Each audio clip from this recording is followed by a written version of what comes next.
The story of an area treasure that could be lost forever. Little Norway is just outside Mount Horeb and has been showing off Norwegian culture to children and families now for more than 7 decades. But as News 3's Marc Lovicott found out, its doors could soon be closing, Mark. Yeah, guys, and that's the last thing this family wants after generations put together, preserved, repaired, and loved the largest collection of Norwegian artifacts in the country and the only of its kind in the world. But some 70 years later, the future of Little Norway is a big unknown.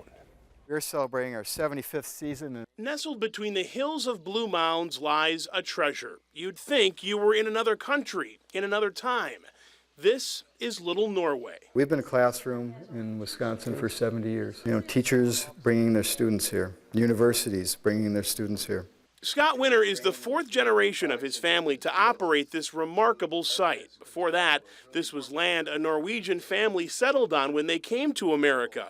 So most of the buildings here are original, and they are filled with a collection of Norwegian artifacts like none other in the world. We have been lucky enough that the generations before me did this out of a labor of love and the dedication to Norwegian culture. You'll notice the dragon heads are up here at the top. 7 decades later, It's been extremely emotional. It's been very difficult to think about anything else. this is likely the last season for Little Norway. The costs to keep this collection alive are too much for the Winter family. When Scott first told me about it, it made me very sad. Doris Hayes, who has worked here for a quarter of its existence, knows its legacy. It's a treasure, you know, you can't just let it go. I have hopes for it, I really do. People ask me in the grocery store, what's going to happen? I don't know. What Winter wants is for this collection to stay together and to stay where it is. He says future generations deserve to learn about a very important culture and how his ancestors lived when they came to this country.